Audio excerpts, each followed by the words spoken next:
Hi, this is Greg Hildebrandt. I've been a professional artist for 62 years. I've done a lot of artwork in that time, and I'm still just trying to get it right.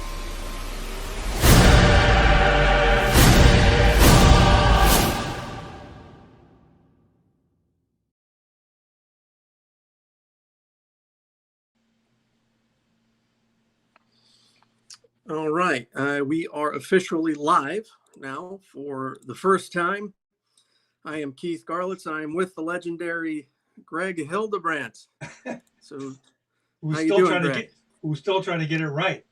Still trying to I get it mean, right. It you has. know, It's been months in the making here that we have tried to actually go live, and it looks like we actually have some eyes on us while we're talking. So the people viewing and watching, if you have any questions for Greg, you want to ask him anything, you want him to talk about anything specific, please just type it in the comments, and if we can get to it, we most certainly will. So, I like to Greg, start with quotes. I'm hot on quotes. I love quotes. Here is a great one. Success is going from failure to failure without loss of enthusiasm. Winston Churchill.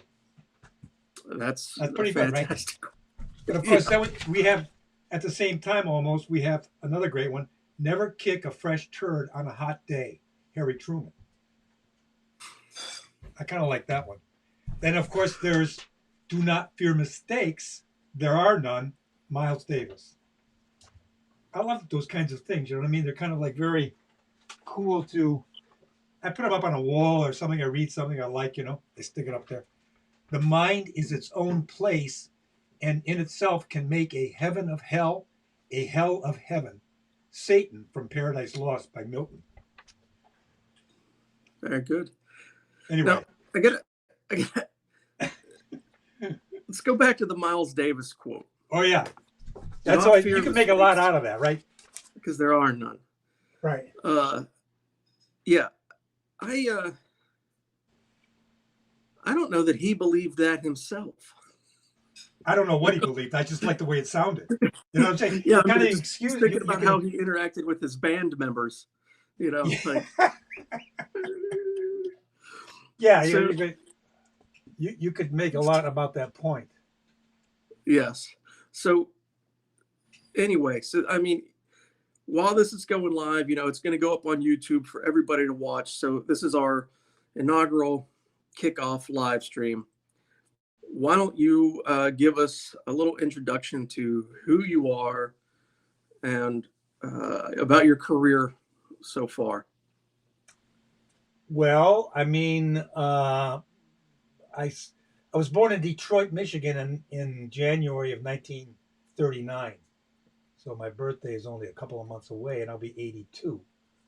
And it's kind of interesting to say that 82 because I remember a TV show back in the 1950s, Life Begins at 80. And I remember as a little kid sitting there watching it on television. Whoa, 80! And then suddenly you're there, and it's like in an instant. But anyway, so I was born in 39, grew up in the city. My dad worked at General Motors. He started in the stock room at the main GM building downtown Detroit and worked his way up to head of office supply for Chevy. But he was like a guy in the stock room working. And so, needless to say, Tim and I, my twin brother, we had a constant supply of raw material: paper, pencils, erasers, masking tape, cloth, dust cloths to make costumes out of. That my dad obviously would, whatever he would do, you know, to bring that home. Mhm. And so I could draw like crazy. I mean, without concern for paper. And we're talking the 1940s, but because I can remember the war, the Second War. I remember Uncle coming back from the war, and I can seeing it, in the newspapers and whatnot. And so stuff was inaccessible. You couldn't, you had. I can remember standing in line with my mother to go to the store with green stamps that, or stamps that, not green stamps, but whatever they called them back then, that you had to show, and when you got into the store to get your allotment of chickens or whatever. Hmm. So I can remember all that, and I drew and drew and drew and drew. What Tim and I both did all through the 40s, and painted and made things. We like to construct things and make sets, and we got hung up on puppetry and made puppets. So I had a whole career before I became a professional in a sense, because I never did anything else except invent and make and create and draw and paint and build stuff and make miniatures. And then through high school, did the same thing and got a 8mm movie camera and started making miniature sets, because we moved out of the city into Rochester, Michigan, and we had like 3 acres, and we had a barn and a garage that Tim and I took over to build miniature sets with the Martian machine coming down the street and blasting buildings. And we did all that kind of stuff intensely for years, literally. And then started professionally. My dad now had a position in GM to have a lot of contacts in the city. So, well, in the first, Tim and I got the Army out of it. We decided we didn't want to be drafted. You know, you're drafted at 21 back in the day. And so we decided to enlist in the Army, because they had just come up with a reserve program where you could do 6 months active duty, and then the rest of the time, 3.5 years active reserve, and then the rest standby reserve, for a sum total of 8-year obligation. So that sounded good to us. What year was that? 57. Okay. 1957, I graduated high school. We went down in to the, Army office in Pontiac, Michigan.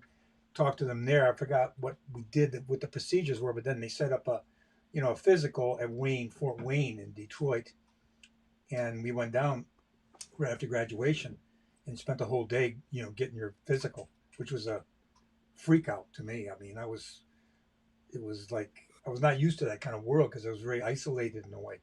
Tim and I were, in terms of very private.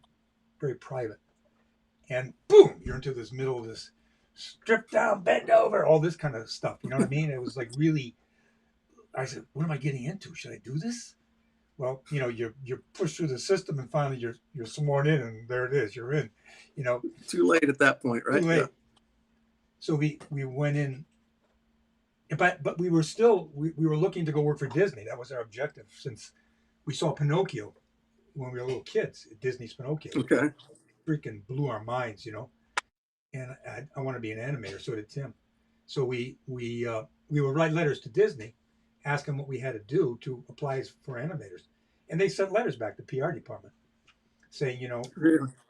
Yeah, and I wish I had them. I don't have them anymore. But we would write letter after letter, and they'd send these forms. It was, I guess, a form letter, if I remember right, stating, if you're looking for application to apply for an animator, you go to a school. First of all, a school that emphasizes life drawing, perspective, and anatomy. And so, for obvious reasons, and as an animator, and so after 6 months active duty, Fort Leonard Wood in the state of Missouri, Missouri, as everybody called it, the state of Missouri. We did 2 months boot camp, and then our 4 months obligation was at Fort Riley, Kansas. And then we came back and instantly started looking for schools in Detroit, and found one of them was called Arts and Crafts, but it had no relationship to the arts and craft movement, William Morris and all that. We went there, and it was, the abstract expressionism was right at a peak right then in the 50s, And so that's what the school emphasized. That's all they did. We walked into the lobby, and all there were abstract paintings, and we more or less looked around and said, this is not for us. That's not what we're looking for.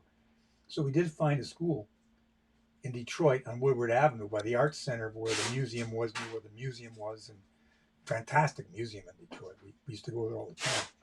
And they have a Diego Rivera mural, which is the only existing one, I think, in the country, which was phenomenal. It's a whole hall of multiple panels. And I had no political concerns as a kid, or my parents were pretty much apolitical. And so I had no knowledge of his past or who he was or what his politics were. I could care less. The image it's worth a trip to Detroit just to go see that mural. So it's still there? The mural's still there. Oh, yeah. They were going to whitewash it out, but first of all, they didn't want him because he was a communist. He was an avowed communist. And it was all very controversial.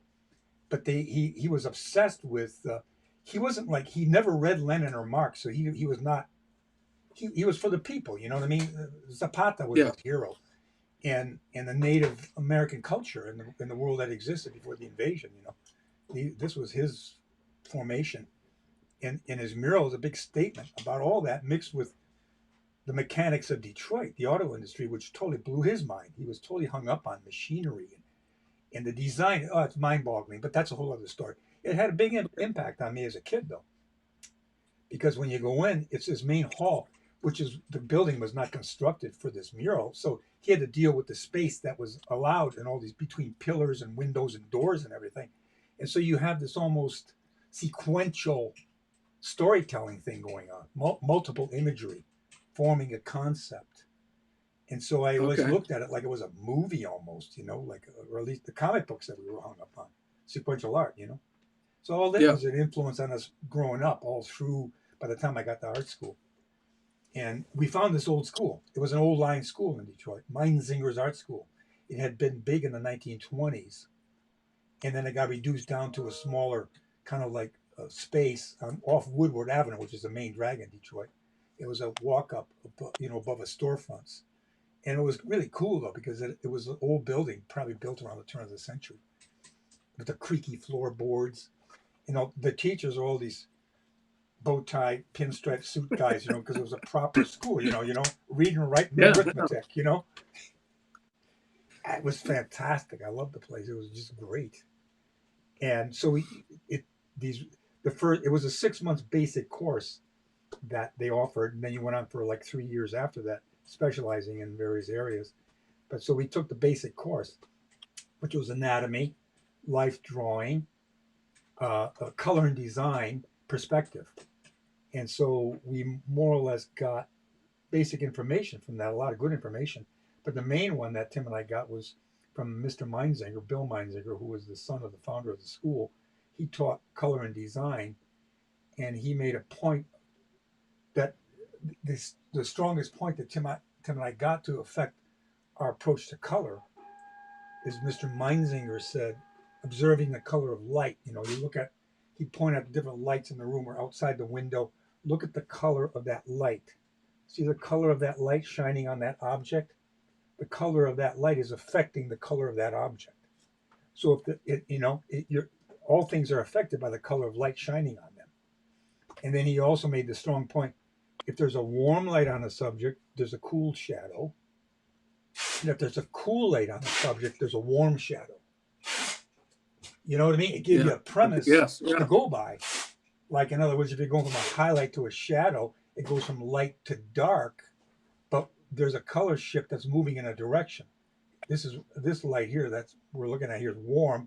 The shadow goes cooler. You might not really perceive that as cooler, but intellectually accept the fact that it's cooler if it's a warm light. That's just the way light works in nature. That's understood. So would you say that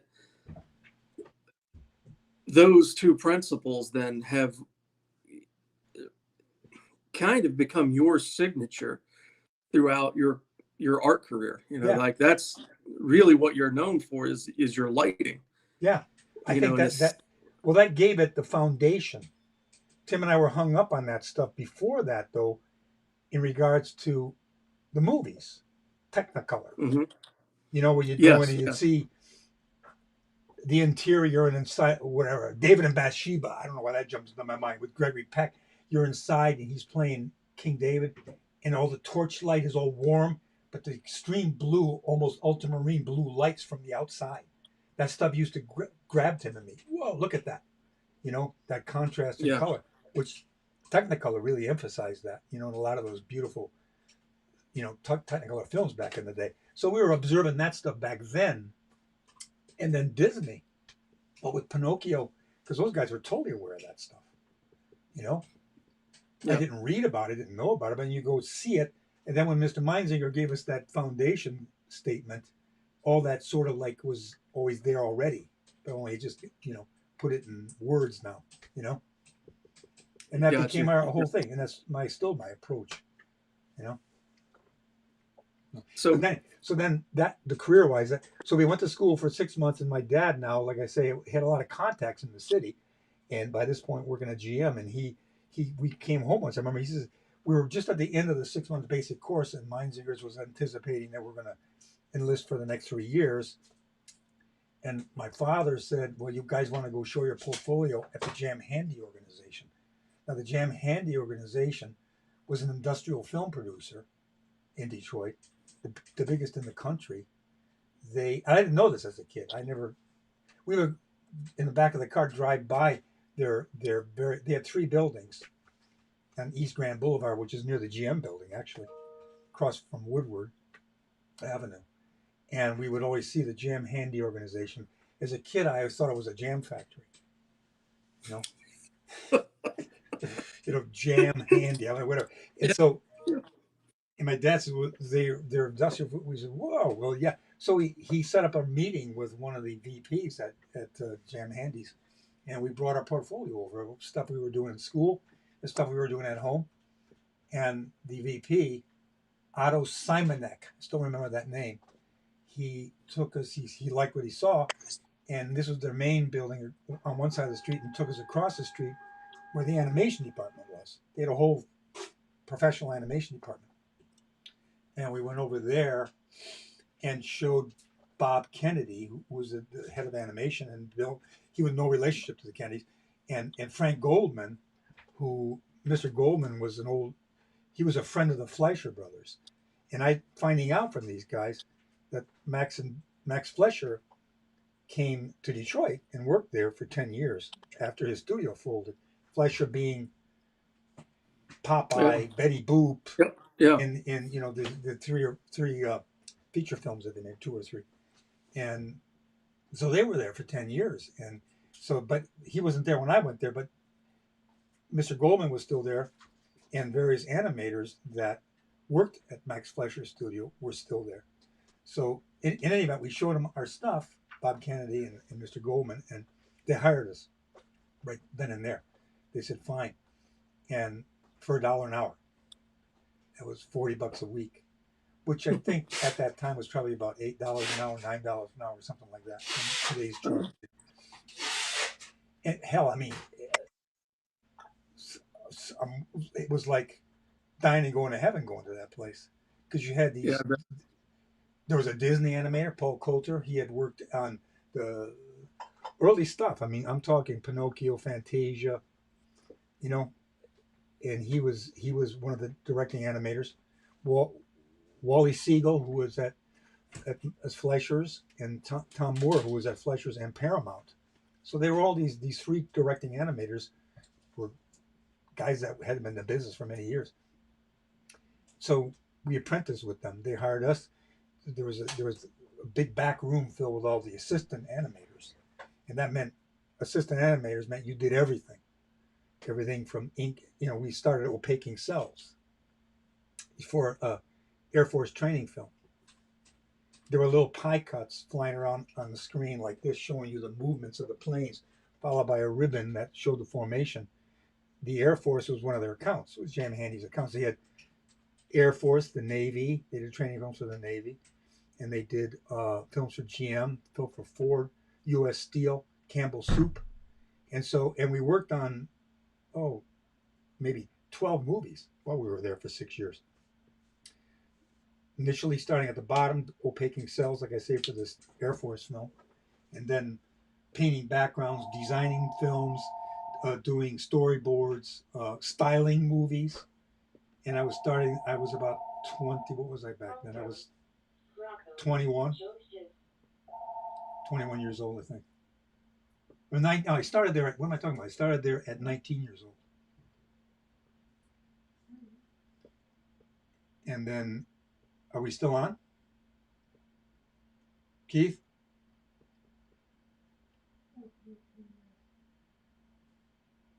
Did we turn off?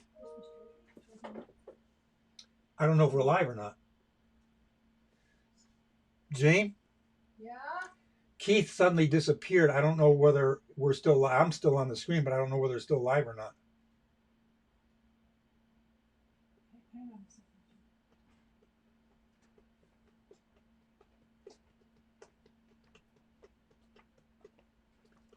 I don't know whether we're live. Very good question. And I can't answer it.